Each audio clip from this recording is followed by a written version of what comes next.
Hello, my darlings. Welcome back to our cozy little corner. Do make yourself comfortable and pour a glass.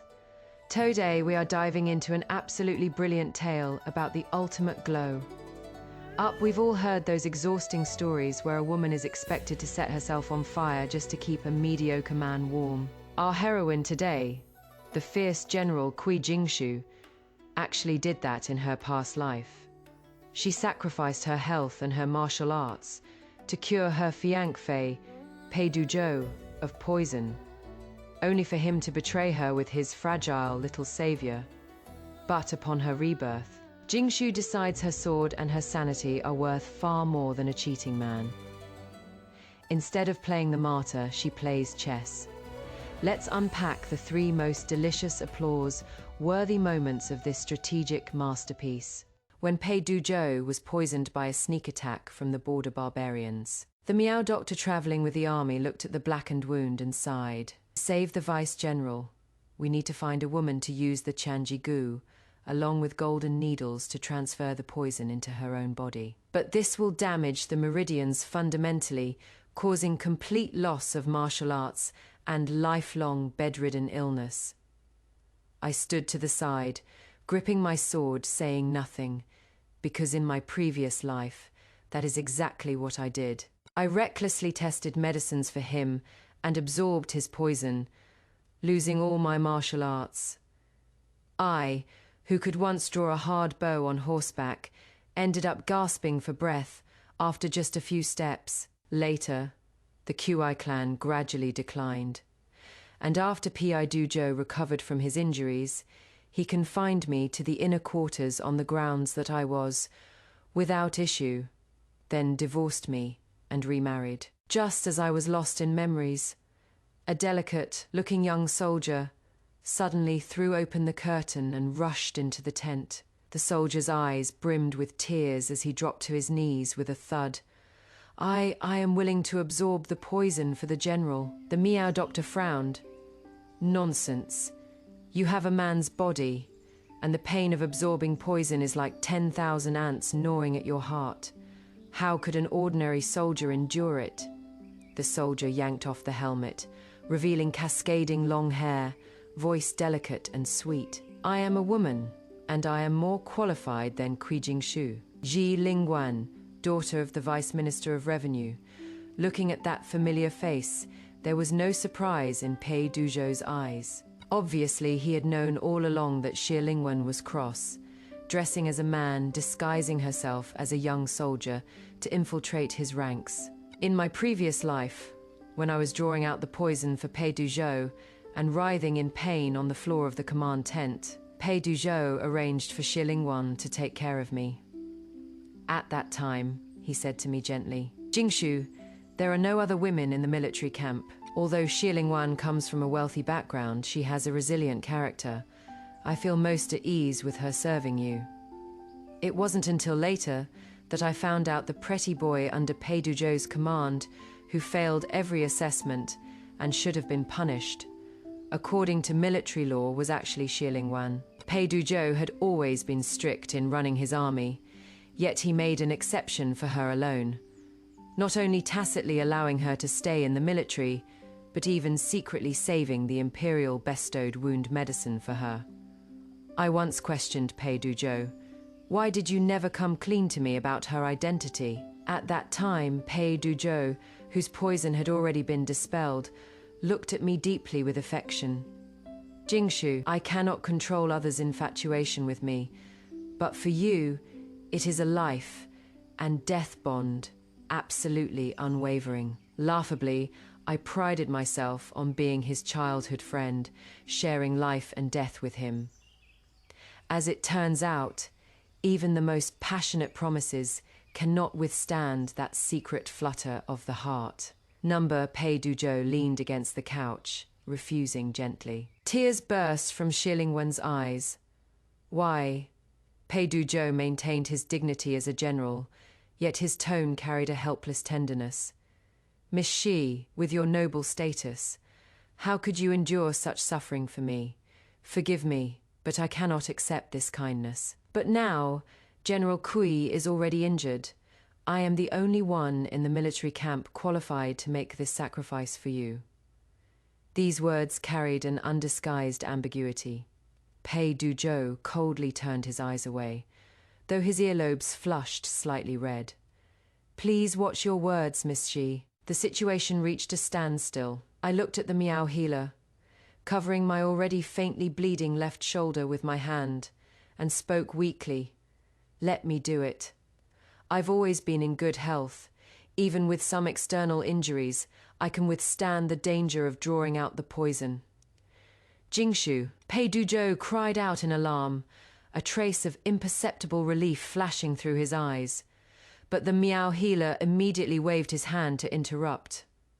"Absolutely not. Commander Kui, your left shoulder was struck by a barbarian's wolf, poison arrow, and the wound has already festered.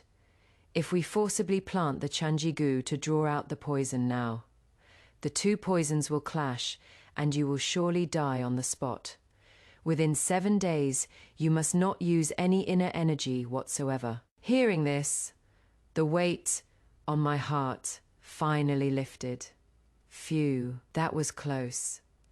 Good thing I timed it right. Yesterday, the moment I opened my eyes, I heard the battle report of Pei Duzhou's ambush at the front lines. Everything was proceeding exactly as it had in my previous life. I leapt onto my horse and, following the memories of my past life, charged into the enemy formation, defeating them soundly. But this time, I deliberately didn't avoid that hidden arrow, letting it graze my left shoulder. The barbarians' weapons were coated with a trace amount of poison not lethal, but enough to make me an unsuitable host at this moment. I did it on purpose. This is the moment I knew our heroine was an absolute mastermind. The enemy has ambushed Pei Duzhou, and he requires a woman to absorb his poison, an act that will ruin her body forever. In her past life, Jingshu volunteered. This time, she rocks up with a perfectly timed, highly convenient poisoned arrow wound of her own, rendering her completely unsuitable for the sacrifice. It's a masterclass in establishing boundaries. She literally took a minor flesh wound just to avoid being morally blackmailed into ruining her life for him. The suspense here is delightful. We see her rival, Shi Lingwen, eagerly volunteer to play the tragic heroine, having no idea of the absolute agony she has just signed up for. Jingshu just steps back and lets her have at it. Brilliant. The Miao doctor glanced at Shi Lingwen. Right now in the army, there is really only this young lady. Shi Lingwen stepped forward first, her eyes brimming with tears, looking utterly pitiful. "Brother Duzhou, if I hadn't recklessly charged into battle, trying to claim military merit back then, you wouldn't have been ambushed by the barbarians while covering for me. I owe you this." I suddenly looked up, meeting Pei Duzhou's flustered and evasive eyes. So that is how it was. Pei Duzhou had always been steady and experienced in leading troops. In my past life, I could never figure out why he fell for such a basic trap. It turned out he was saving Shi Lingwen, who had acted on her own. Shi Lingwen bit her fingertip, took a sheet of paper, and was about to write a letter, tears falling like pearls. "I know you don't want to implicate me. I'll write to my father in the capital right now, informing him that regardless of life or death, I am willing to bear all consequences and will never use this favor to demand repayment." Drawing out the poison could certainly save a life, but how to repay such a life-saving debt in the future? Everyone understood perfectly well. Before Pei Duzhou could refuse again, I stepped forward, directly breaking the sticky atmosphere in the tent. "Vice General Pei," 2 words brought complete silence to the room. I brought out my military position, leaving no shred of courtesy. The border is in crisis. The barbarians could make a comeback at any time. The commander-in-chief cannot be down for even a day. Please prioritize the greater good. The deputy generals and colonels around all knelt down on one knee. "Please, General, prioritize the greater good." Pei Duzhou squeezed his eyes shut tightly, and after a long while he said hoarsely, "All right." Di Lingguan slowly crouched down, her palm gently covering his knee. Brother Duzhou need not worry. Everything is of Lingguan's own free will. The pride in her eyes and her heartache for him were about to overflow. I nodded calmly. In that case, bring the fastest carrier pigeon. The preliminary preparation for drawing out the poison required absolute quiet. After the candidates were confirmed, only Pei Duzhou and I remained in the tent. Pei Duzhou let out a sigh, his tone seeming to conceal some kind of guilt. "Jingshu, in this world, you are still the one I respect the most." As if to dispel the gloom in my heart, in my previous life, he often said this to me. I was left with lingering ailments from drawing out the poison without even the strength to lift a sword. He would hold me in his moments of guilt, using a handkerchief to wipe the cold sweat from my forehead. "Jingshu, to have you sacrifice so much for me, I have failed you, but this respect." In the years that followed, gradually became condescending charity. When his secret meeting with Shi Lingguan at the spring banquet in the capital was exposed, he returned home with a changed expression, his former heartache completely gone, leaving only impatient complaints. "Kui Jingshu, why can other men's wives be gentle and virtuous, tolerant of their husbands, yet you are so jealous? I am a man. I need a healthy wife who can bear children. You care about romantic feelings. Do you want the Pei family line to end with me?" The memories gradually faded, candlelight flickering in the tent. I slowly came back to my senses, looking at Pei Duzhou lying on the bed with a pale face. Before, when I heard him say respect, I would feel some girlish emotion. Now, my heart was completely unmoved, and I only smiled faintly. "I believe you. Just rest and recover well." I turned and walked out of the tent, my hand unconsciously pressing on the heavy sword at my waist. In this life, this sword, I will never put it down for anyone again. The pain of drawing out poison is far beyond what ordinary people can endure. After Shi Lingguan was implanted with the Chanji Gu, she had to take strong medicine daily, combined with golden needle acupuncture. Due to the pain of reversed meridians, she curled up on the camp bed in agony, drenched in cold sweat, letting out waves of anguished cries. Pei Duzhou sat alone to the side, watching Shi Lingguan's suffering appearance, his brows tightly knitted, his eyes full of anxiety and reluctance to see her in pain. I walked into the tent carrying military reports just sent by the Ministry of War and happened to witness this scene. In the past, I too had been in heart-wrenching pain, but I've always been able to endure. When I was young and training, my father's wooden sword broke my arm. I didn't cry, and after the bone was set, I continued swinging the sword. After joining the army, even with wounds deep enough to see bone, I only gritted my teeth while the military doctor stitched me up. Because of my toughness, everyone in the army praised me. Although Commander Kui is a woman, her bones are harder than a man's. Over time, it seemed that even testing medicine and drawing poison for Pei Duzhou didn't seem like such a great sacrifice in others' eyes. Those who didn't understand the truth would only say, "General Kui is a woman after all. Having this opportunity to face danger for her future husband is her good fortune." Now watching Shi Lingguan crying delicately and painfully on the bed, Pei Duzhou had probably never seen a woman appear so fragile and broken. Like beautiful jade, Pei Duzhou looked up and saw me, his expression somewhat embarrassed. He coughed lightly. "Jingshu, you've come at just the right time. Have someone go to the market and buy a box of osmanthus candy. There is a nursery rhyme for coaxing children in the capital. Osmanthus candy, pain flies away, leaving sweet fragrance." Noticing the coldness in my gaze, Pei Duzhou explained in a low voice, "Don't misunderstand. She is in terrible pain. There needs to be some relief. This is what I owe her." All right, I responded with my usual composure. So it turns out, the crying child gets the candy. This saying is true, no matter where you go. Walking out of the tent, I ordered my personal guards to go to town and buy the candy. Take the fastest horse.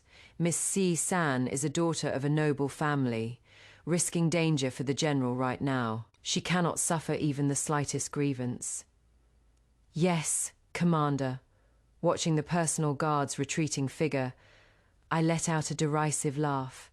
Eating a few osmanthus candies can stop the pain of reversed meridians. Peidujo is always good at this kind of seemingly affectionate, but actually useless superficial gestures. The pain of the Chanji poison is so intense that even someone like me, who has licked blood from blades for years, feels my scalp go numb. Can Xieling Wan, a pampered daughter from an official family, really endure it? If Peidujo truly felt pain for her, he could just draw his sword and end himself, rather than let her suffer. But he didn't. He soberly accepted another woman's sacrifice. I raised my head, gazing up at the desert's yellow sand and the circling eagles. Living a second life, being able to wear this armor again and grip this heavy sword, all the resentment in my belly has long since transformed into indescribable exhilaration. In my previous life's 10 years, I went from the strategic commander Kui to an abandoned wife in the inner quarters, terminally ill. I could no longer grip a spear, much less outrun a warhorse. Now everything is in my hands. Commander, your wound is bleeding through. Don't force yourself anymore. A clear, resonant voice came from behind me. It was Fu Guang. Fu Guang was a scholar I picked up from a refugee camp. He is not the type to flatter and fawn. He has 1,000 strategies within his chest. Now the great kingdom's court is plagued by deep-rooted ills beyond remedy, and scholars full of knowledge have no way to serve their country. But I've witnessed his cunning schemes and devious tactics. In my past life, I also brought him under my command. He became my sharpest hidden blade. Fu Guang stepped forward, glanced at the bloodstain on my shoulder armor, and raised an eyebrow. Does Peidujo's injury truly throw you into such disarray? I was stunned for a moment. What do you mean by that? He tapped the edge of the sand table with his finger. That small barbarian squad from before. In the past, with this level of ambush, an enemy general could never have gotten close to you. How did he manage to wound your left shoulder? Indeed, in that battle, I unseated the enemy commander with a single thrust of my spear. But when the enemy desperately counterattacked, I deliberately slowed by half a step, allowing that poisoned blade to slash my shoulder.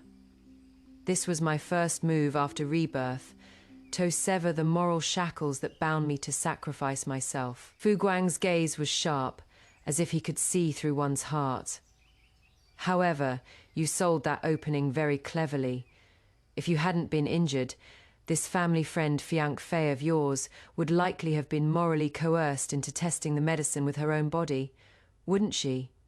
I laughed. Talking with smart people is truly effortless. Since you've seen through it, there is no need to spell it out. Fu Guang crossed his arms and snorted coldly. You made that Miss C-san take the fall. The method was direct enough, but it is easy to give people something to talk about in the army. From now on, this kind of dirty work that manipulates people's hearts. No need to dirty the hands of you. The commander. Leave it to me. I looked up at him, that tragic scene from my previous life flashing through my mind. In my last life, when I was trapped in the inner quarters, it was Fu Guang who shouldered everything alone, only to ultimately sacrifice himself under the barbarian's hail of arrows while covering the army's retreat. Fu Guang, I called to him softly. End this life, stay alive. We're going to win all the way to the end. During the month Peidujo was recovering from his severe injuries, I took full control of the Tiger Tally commanding the 3 armies. Although I led the troops to victory after victory, The army still held men in higher regard. Pei Duzhou had extremely high prestige in the military, and now that he was bedridden, all the drilling, military law, and deployment fell entirely on my shoulders alone. Inevitably, there were voices of dissent. Damn it, I am a rough 8, tall man, and I gotta take orders from some little missy every day. So frustrating. You are telling me yesterday a brother went outside camp to have a little drink with some girls, came back and got 20 lashes from that surnamed Kiwi, according to military rules. When General Pei was around, when was he ever so unreasonable? If you ask me, women should stay home embroidering and having babies. This Q-woman's methods are so ruthless. Who would dare marry a tigress like that in the future? Ha! If she can get married, I'll do a handstand and eat dirt on the spot. The roaring laughter coming from outside the tent came to an abrupt halt at a loud crash. The crowd was forcibly split open by a tremendous force, and several veterans who had just spoken disrespectfully were kicked to the ground. It was my personal guard battalion. How dare you? Commander Kui is a tigress from a military family. Her achievements were earned through blades, spears, and cudgels. How can you insult her like this? Seeing both sides about to come to blows, I pushed aside the tent flap and walked out with my hands behind my back. The crowd instantly fell silent. I rubbed the space between my brows, my gaze sweeping sharply over those who had just caused trouble. Who is dissatisfied with my military orders? Step forward. Everyone hesitated. The Vice General Guo Hu, who had been shouting the loudest earlier, stepped forward with his neck stiffened. A scar ran across his face, making him look quite defiant. I, Guo Hu, refused to accept this. Commander, your father, General Kui, was a hero of legendary prowess, and we respect him. But you are merely a woman who is sitting in this commander's position by riding on your father's coattails. The brothers won't accept your iron-fisted methods. How audacious. The military discipline officers on both sides were about to draw their swords. See, raised my hand to stop them, reasoning with these thick-headed soldiers who only recognize fists, not words, is useless. I drew my heavy sword with a reverse grip, drew a huge circle on the sandy ground, and let out a cold, ringing laugh. Since you say, I am riding on my father's coattails, then today I'll follow the army's most ancient rule. Anyone who refuses to accept my command, step into this circle and duel me one, life or death, no holds barred. Beat me, and you take the tiger tally, lose, and shut your mouth. From now on, military orders are absolute as mountains. Anyone who dares disobey even half a sentence will be executed without mercy. The entire scene erupted in uproar. Just then, Pei Duzhou, supported by Xie Wan, slowly emerged from the rear camp. After a month, though, still weak. Thanks to Xie Wan testing medicines day and night, most of the poison in his system had dissipated. He watched the conflict in the field, his brows tightly knitted. Jingshu, don't fool around. In military sparring, blades and swords have no eyes. Vice General Pei. I cut him off, my tone calm yet brooking no argument. You are currently ill. I am the commander, in chief of the 3 armies here. I call the shots. The sounds of removing helmets and armor rang out one after another. This subordinate Guo Hu requests the commander's instruction. Guo Hu, wielding a heavy cleaving blade weighing over 100 pounds, charged over like a tiger descending the mountain. I didn't draw my sword, only using the sheathed heavy sword to parry. His strength was immense, but in my eyes, nothing but openings. The Kui family's mastery of spear and sword was a killing technique honed in piles of corpses. Sidestep, deflect the force, reverse strike with the scabbard. Thud. Guo Hu's heavy body took a precise horizontal strike from me at the back of his knee, and he crashed down heavily on his knees within the circle with a thump, kicking up a cloud of dust. Again. For the next half hour, from lieutenants to commanders. I took on all comers. Not a single person could last 30 moves within the ring. Until the last young man wielding a long spear stepped up, giving me a bit of pressure. His spear work was nimble. He had potential. But after just 50 moves, my sword tip stopped an inch from his throat. "State your name." I sheathed my sword. The young man's face flushed red as he knelt on one knee. "This subordinate is Zhou Heng. I accept defeat wholeheartedly." I raised my eyebrows and looked around. Any more objections? The training ground fell silent as a grave. All the officers, beaten black and blue, knelt on one knee and shouted in unison, "We pledge our lives to Commander Kui." I sheathed my sword and turned to see Pei Duzhou and Shi Lingwan standing outside the field.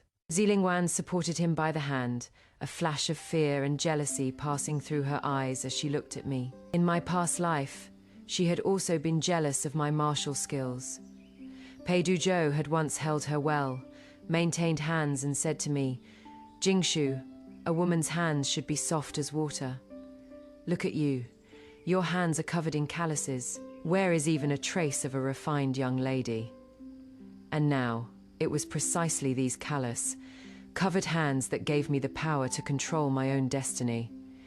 I approached Pei Duzhou, my tone as warm as a spring breeze.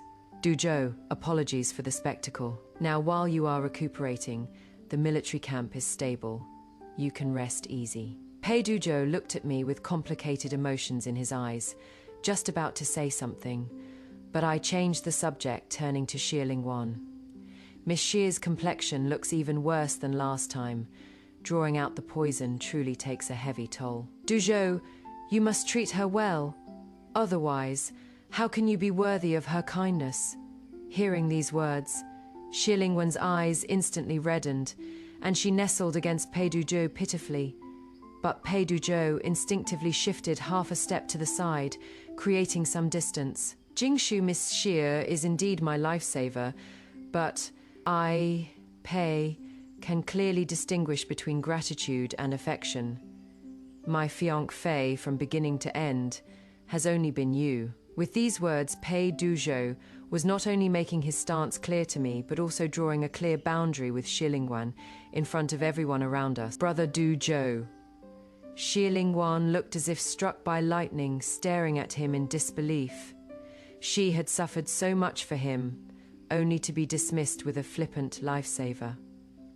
Watching Shi Lingwan struggle to hold back her tears, I sneered inwardly. Shi Lingwan was clever. In my past life, she knew how to retreat and lie low, ultimately worming her way into the household. But this time, because my prestige in the military was at its peak, Pei Duzhou not only didn't dare break things off with me at this moment, but was eager to stabilize our political marriage by distancing himself from her. Men's pragmatism and calculations were on full display, both in my past life and this one. But no matter. This was only the beginning. Half a month passed in the blink of an eye. The war at the front lines temporarily subsided, and the border entered a rare period of calm. After the Miao doctor came for a follow-up examination, he reported to me in my commander's tent with a grave expression. "Commander, the Chanji-gu, in Vice General Pei's body, has entered its final stage. In just 5 more days, the remaining poison will be completely eliminated." I casually reviewed military affairs. That is good news. What about Miss Shi's condition?" The Miao doctor hesitated for a moment, then said in a low voice, "The Chanji-gu severely damages the host's foundation. Combined with Miss Shi's delicate constitution, I am afraid it will be difficult for her to bear children in the future." My handwriting paused for a moment. "Does Vice General Pei know about this?" This subordinate has already explained it to both of them. I put down my brush. What was Vice General Pei's reaction? Vice General Pei furrowed his brows deeply, only saying he would petition His Majesty to request several imperial physicians to slowly treat her in the future. But there is another matter this subordinate must report to you. The Miao doctor's expression was extremely awkward. Speak. For the Chanjigu to be safely removed, the host and the poison bearer must remain completely calm during these final 5 days. Absolutely no stirring of blood and qi, and even more so, no transgressive acts. Otherwise, the Guyu poison will backlash. Not only will all previous efforts be wasted, but it will also damage the heart meridian's foundation, making it impossible to use martial force ever again. This subordinate has already given repeated warnings and instructions. After listening, a cold arc curved at the corner of my lips. Understood, you may leave. This matter is top secret. Don't breathe a word of it to anyone. Yes, my lord. That evening, Fu Guang entered my tent. You withdrew the patrol guards near the hot spring behind the mountain. Fu Guang pulled out a chair and sat down, her eyes sharp. The hot spring behind the mountain had the effect of soothing muscles and meridians to speed up detoxification. Pei Duzhou had been going there alone every night recently to soak. I lit the incense in the tent. You knew full well that Shilingwan would definitely use delivering medicine as an excuse to find him at the back mountain tonight. Fu Guang frowned slightly. A man and woman alone together. What is more, Shilingwan just learned she might not be able to bear children. She is in extreme panic right now, desperately needing Pei Duzhou's promise. You withdrew the guards. Are you trying to help them succeed? I raised my head, looking at Fu Guang with an ambiguous smile. Fu Guang, tell me, a man who just assured his fiancée he has absolutely no other intentions, who prides himself on being deeply devoted and righteous, when faced with a benefactor who sacrificed her ability to bear children for him, and is now pitiful and actively offering herself to him. Can he hold on to those lofty principles of his? Fu Guang stared at me for a few seconds, instantly grasping my scheme, and sucked in a sharp breath. You are not helping them succeed. You are destroying them. The condition for the venomous insect's backlash was great. Sorrow and joy combined with surging blood and qi. As long as they cross that moral line between man and woman, I wouldn't need to lift a finger. The agony of that backlash would personally teach them a lesson. I gave him a choice. I gently stroked the hilt of my sword, my gaze turning toward the deep night outside the tent. If he were a true gentleman, he should naturally follow the doctor's orders strictly, abide by propriety, preserve his martial arts foundation, and protect the woman's reputation. But if he cannot resist the temptation of this tender trap, and cast the doctor's orders and military rules aside, then becoming a useless person is his own doing. Let's go, Fu Guang. I stood up. The moonlight is excellent tonight. Come with me to the back cliff to enjoy the scenery. Carrying the mirror cake freshly made in the military tent, I walked alone toward the hot spring in the back mountain. By now the night had deepened. Mountain wind brushed past the treetops, bringing a hint of coolness. Before even approaching the spring, I heard a woman's suppressed sobbing and a man's urgent whispers. Duzhou, Gamiao doctor said I can never bear children again, and I am destined never to be your proper wife. I must return to the capital soon tonight. While we still can, take me, at least let me have something to remember. It was Xieling Wan's desperate and clinging voice. Wana, don't talk nonsense. You protected my life. How could I look down on you at a time like this? Pei Duzhou's breathing became heavy, filled with extremely suppressed struggle. It is just, the Miao doctor said that within these 5 days, the poison in my body hasn't been cleared. I absolutely cannot have surging blood and qi, or overstep boundaries. Otherwise, my meridians will be completely destroyed. I don't believe it. Xieling Wan cried as she threw herself into his arms, splashing water everywhere. Those medical instructions are just to keep you from being distracted. I've already given so much for you. Don't I even deserve a shred of your affection? Or is it that you only have eyes for that high and mighty Jingshu? This one accusation completely broke through Pei Duzhou's already shaky defenses. In the hazy mist came the man's undisguised sighs and the sound of two people sobbing as they held each other tightly. "How could I not care about you?" Pei Duzhou's voice gradually lost control, along with the bursting of his emotions. "I understand your devotion to me. Jingshu is too strong-willed, too rational. Only you have let me feel what it truly means to inspire tenderness." I stopped in the shade of a tree, 100 paces away, watching the two entangled shadows reflected on the water's surface. My heart didn't ache even the slightest bit. Instead, I only felt it was utterly laughable and absurd.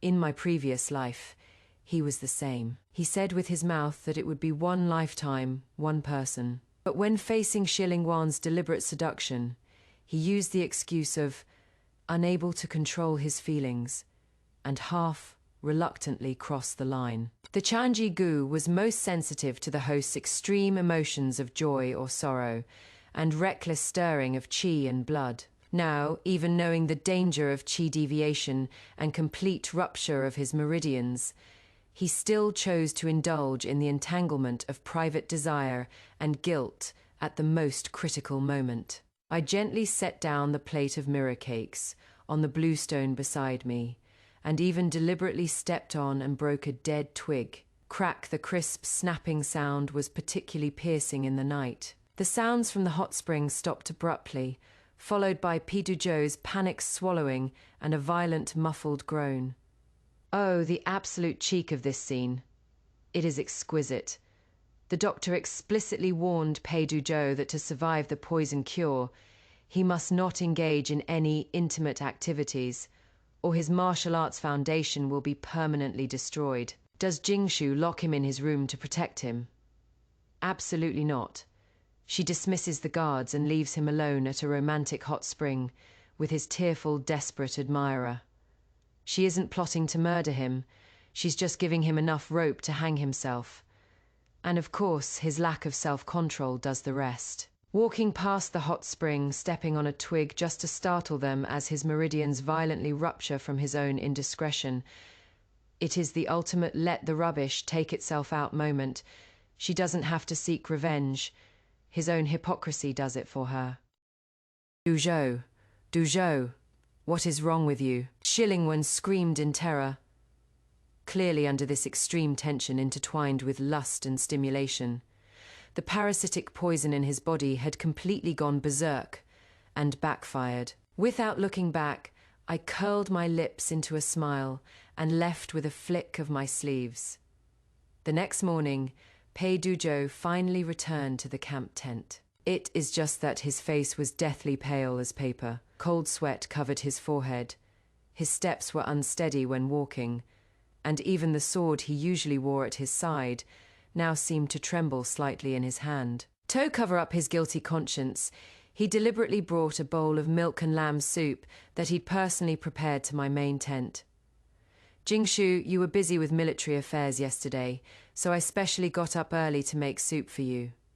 He smiled very stiffly, trying to act as if everything was normal. I put down the military book, my gaze calmly sweeping over his slightly trembling wrists and the dark circles under his eyes.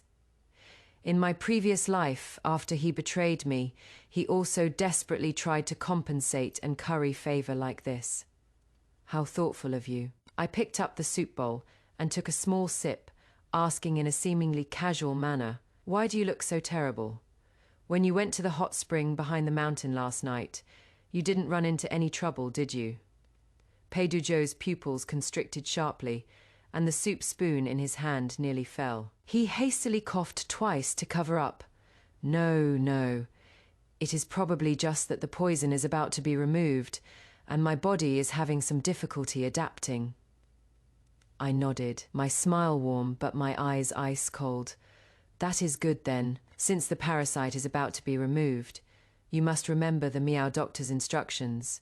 Be sure to cultivate yourself and take good care of your foundation." Pei Duzhou guiltily lowered his head, not daring to look me in the eyes at all.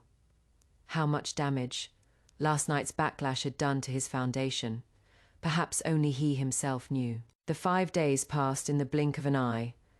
On the day the Chanji parasite was to be removed, the Meow Doctor looked at Pidujo's meridians, showing a deathly grey colour, and gasped in shock. Vice General P.I., your internal energy has dissipated by 70%. This degree of meridian blockage is absolutely not a normal reaction to poison removal. Have you during this time experienced great joy or sorrow, or agitated your chi and blood? Peidujo's face turned ashen, his jaw clenched tight, forcing out a sentence. It is because that violent poison was too fierce. Just remove the parasite and stop asking questions. The Meow Doctor dared not ask further and could only proceed with the acupuncture. As the parasitic worm was drawn out, Peidujo violently spat out a mouthful of black blood, his entire body collapsing limply on the couch, as if all strength had been drained from him. Shi Lingguan beside him was even more ashen-faced, so weak she seemed like a gust of wind could blow her over. With this, the poison was cured. But Peidujo's foundation in top-tier martial arts that he had been so proud of was already mostly ruined due to his momentary loss of control over his selfish desires. The army had finished reorganizing when scouts at the border sent an urgent report. The former Khan of the barbarian tribe had died suddenly, and the newly appointed Jilatu Khan was brutal and bloodthirsty by nature.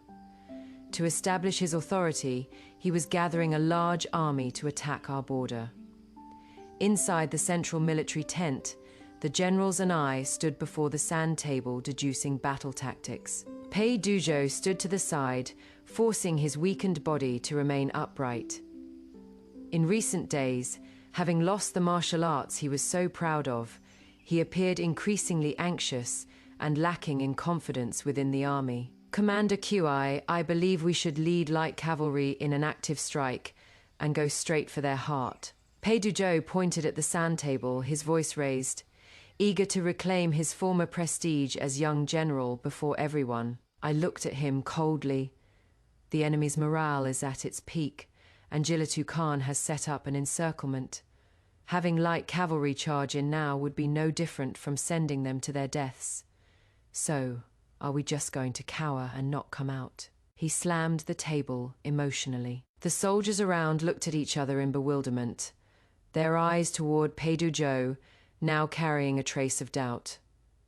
The former General Pei had always been steady and would never propose such a reckless tactic. Only I knew that it was because his meridians were damaged and his heart had fallen into extreme inferiority and panic, urgently needing a great victory to prove he wasn't useless yet.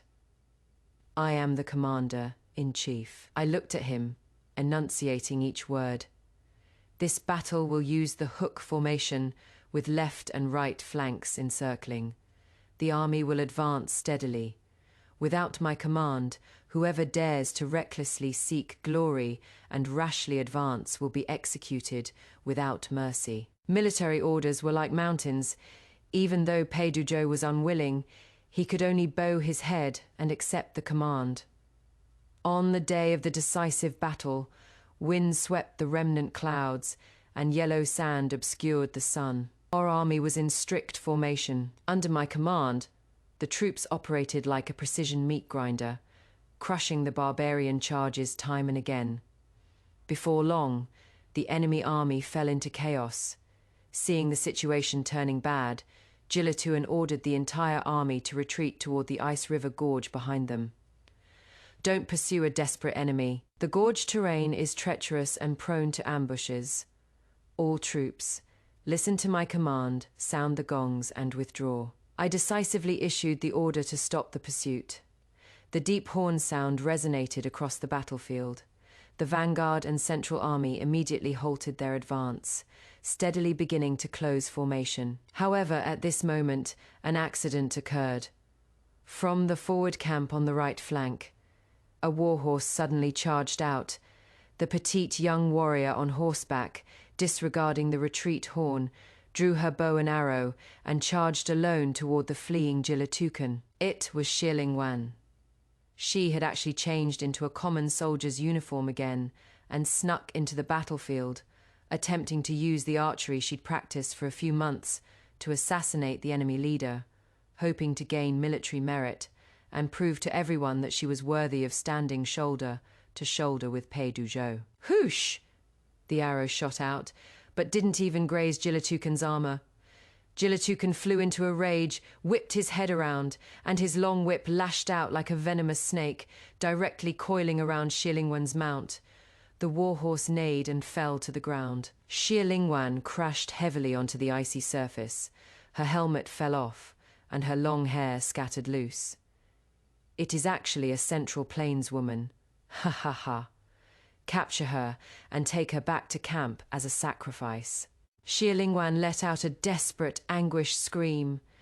Pei Duzhou's eyes were bloodshot with rage. He actually lost all reason, raised his longsword high, and roared, "Right flank elites! Charge with me to save her, at any cost."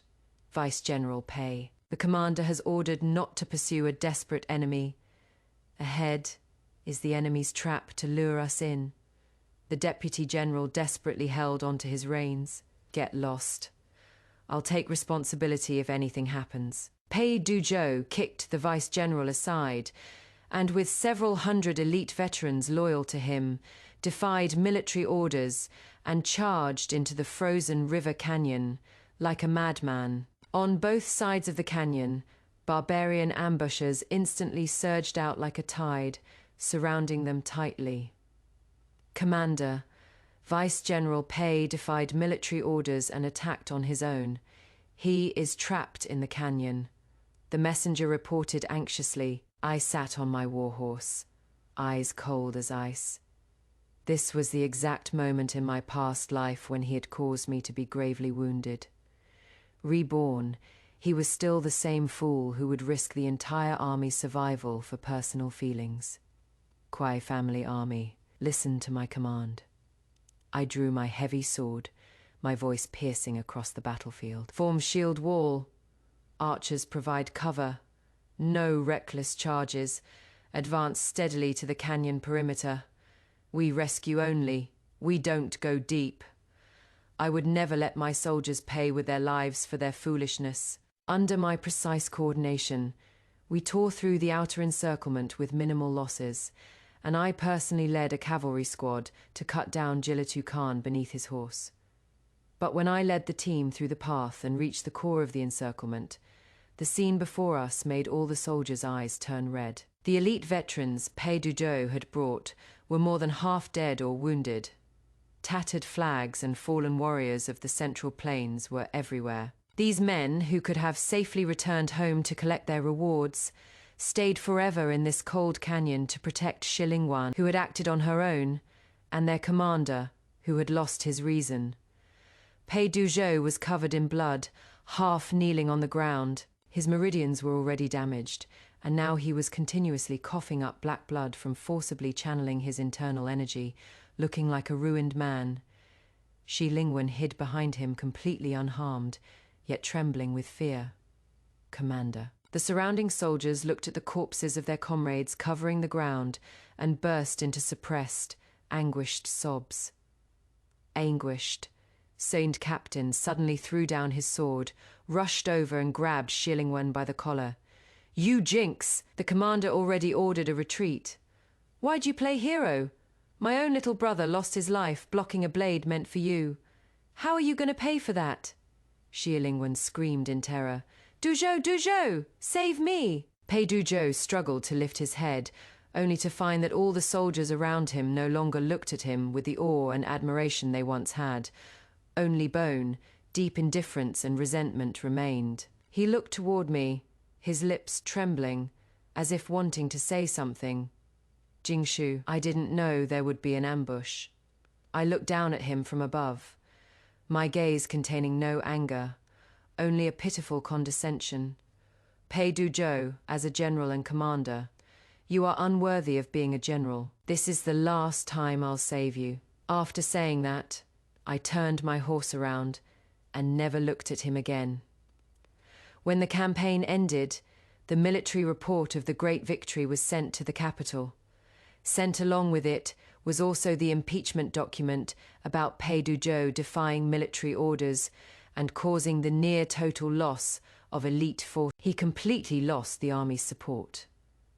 Not only that, because he experienced great sorrow and joy while the poison's remnants were still present and forcibly circulated his inner energy.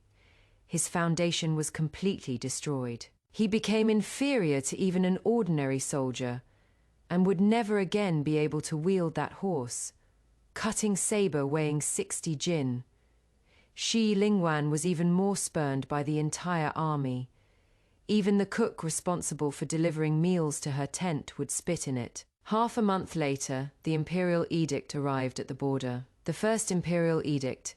Jingshu is brave and resourceful, has merit in defeating the enemy, and is promoted to Grand General who protects the nation, commanding the 3 armies of the northwest, and granted the imperial sword. The second imperial edict, Pei Duzhou rashly advanced seeking glory, but in consideration of his forefathers' merits, his death sentence is pardoned. His military authority is stripped, and he is assigned an idle 6th rank civilian position. At the same time, in recognition of Shilingwan's self-sacrifice to rescue Pei Duzhou and their deep affection, His Majesty personally bestows a marriage, granting Shilingwan to Pei Duzhou as his principal wife, to return to the capital immediately for the wedding. This marriage edict appeared to be a favor, but in reality was the current emperor's most extreme form of elevating to destroy and humiliation, stripped him of his wings, binding together 2 people spurned by the military and dragging each other down, tying them together unto death. 3 years later, late spring in the capital. I led the 3 armies back in triumph, with all officials coming out to greet us 30 miles beyond the city. On my towering steed, clad in golden armor, I basked in the admiration of all people.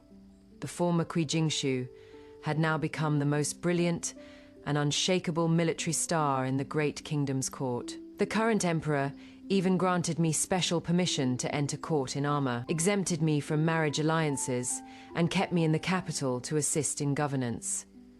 On the spring streets where officials offered their congratulations, I saw from afar Pei Duzhou and Shi Lingwan behind the crowd.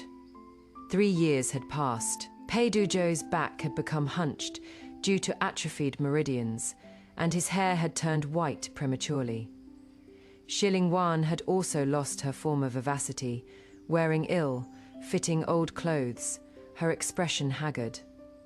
I heard that during these 3 years, they lived on thin ice in the capital. Because Shi Lingwan could not bear children, Pei Duzhou's mother made things difficult for her in every way, and Pei Duzhou, having lost his power and martial arts, drowned his sorrows in alcohol daily, and when drunk would blame Shi Lingwan for ruining his life. Their so-called pledge of life and death had, under the torment of daily necessities and a severed career path, turned into mutual torture over trivial matters. At dusk, I was savoring tea in the high chamber of a wine house.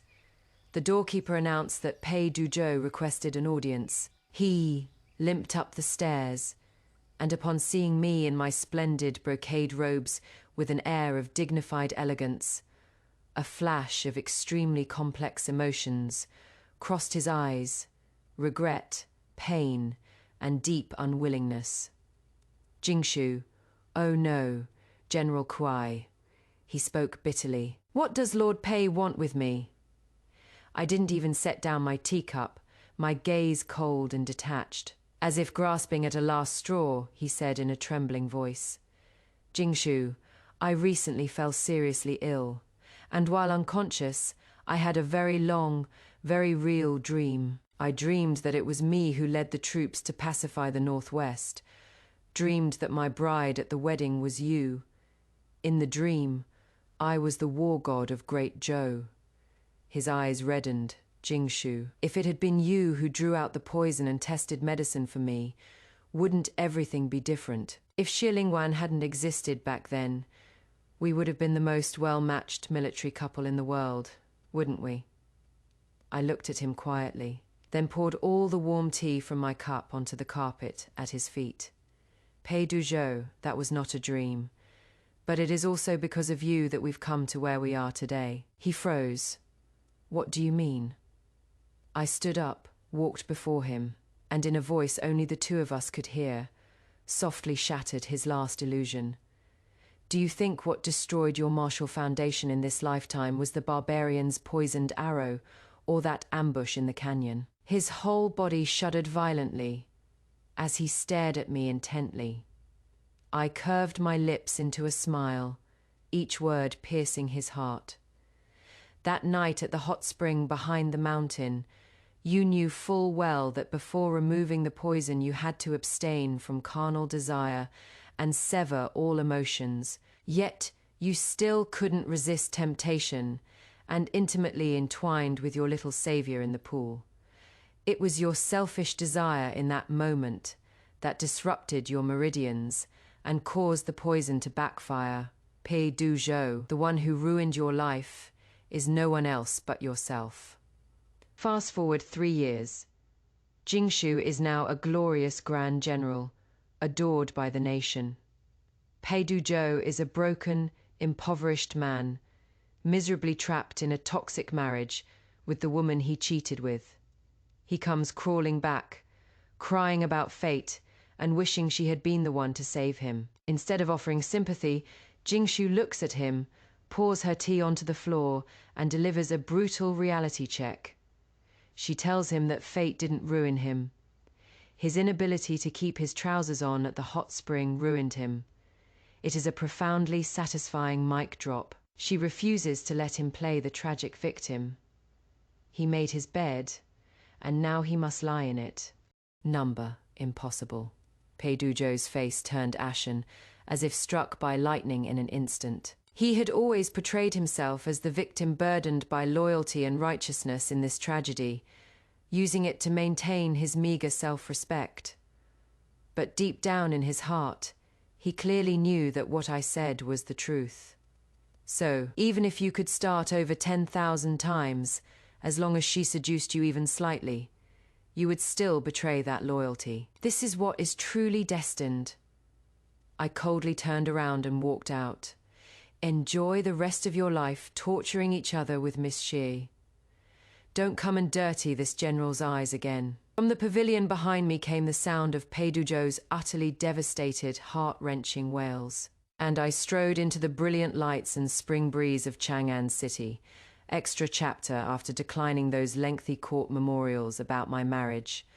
I took off the heavy court robes, changed into a light water, colored long shirt, and returned to the general's residence. Tonight the moon is bright, and the stars are few. My mood inexplicably cheerful. I grabbed 2 pots of fine-aged Huadiao wine and kicked straight through the door of the chief strategist's room in the back courtyard. Fu Guang was organizing documents in his inner garments when I pounced on him with the wine and all, though he hadn't drunk any alcohol. The moment I looked at him, his fair earlobes quickly flushed with a suspicious crimson. The sharp-tongued strategist, who usually commanded with ease at the sand table and could verbally eviscerate enemy generals until they coughed blood, now looked at me somewhat at a loss. General, visiting so late at night is improper, he coughed lightly. Cut the crap, drink with me. I forcefully shoved a bowl of wine into his hand and clinked it with mine. After the strong liquor went down and several rounds passed, Fu Guang's eyes began to glaze over, his originally aloof demeanor turning somewhat soft and pliable. I couldn't help but reach out and pinch his cheek. Fu Guang, following me through all these campaigns over the years, are you afraid of dying? He clutched his wine bowl, shaking his head somewhat adorably, then nodding, I wasn't afraid before. Then why are you afraid now? Emboldened by the alcohol, he leaned closer to me, his deep eyes seeming to hold all the stars in the sky. I am afraid now because if I died, I'd never again see the general's brilliant, mighty, and beautiful appearance. I froze for a moment, my heartbeat quietly skipping a beat. He was quite drunk, and began mumbling incoherently. Actually, I also had a dream. In that dream, there was no such great victory. In the dream, you were trapped in the inner quarters, and I was pierced through the heart by a hail of arrows. My hand stiffened slightly as the bitterness in my heart surged up, along with a sense of fate. He mumbled on, a tear sliding down from the corner of his eye. That dream felt too real. Before dying, I kept thinking how wonderful it would be if I could see you one more time, if I could take you to see the early summer lotus flowers and maple leaves in Jiangnan. These words were as light as a murmur, yet they landed heavily on my heart. I gently helped the slightly drunk Fu Guang onto the bed. Looking at his peaceful sleeping face, that obsession and warmth that spanned 2 lifetimes finally found its home on this quiet night. I leaned down and planted a feather, light kiss on his forehead. This time, we survived. I chuckled softly. The summer lotuses of Jiangnan, this lifetime, we have all the time to go see them together. If I had to distill the absolute magic of this story, my lovelies, it comes down to 2 beautiful concepts: unapologetic ambition and the myth of female martyrdom. First, this story spectacularly dismantles the myth of female martyrdom. Society loves a woman who suffers silently for a man's success. Jingshu decides that her calloused hands, her heavy sword, and her unapologetic ambition are far more valuable than being a virtuous, long-suffering wife. By choosing her career and her physical health over a mediocre man's ego, she literally rewrites her destiny. And look at the beautiful romance she finds as a result. Compare Peidu Zhou, who soaked up her sacrifices while complaining she wasn't soft enough, to Fu Guang, her brilliant strategist. Fu Guang doesn't want her to be small, soft, or weak. He looks at her in her armor and sees a brilliant, mighty, and beautiful woman. True love isn't about draining yourself to heal someone else. It's about standing shoulder to shoulder with someone who would never ask you to put down your sword in the first place. So the lesson for today is wonderfully clear. Never trade your own brilliance to fix a man who won't even follow his doctor's orders. If you loved watching our fierce General Kui take out the trash and claim her rightful place at the top, please be an absolute star and hit that subscribe button.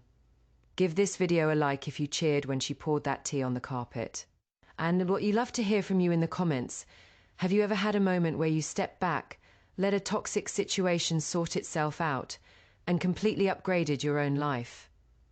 Let's share some empowering glow-up stories down below. Until next time, keep your boundaries firm, your wine glass full, and never let anyone dull your shine. Ta-ra.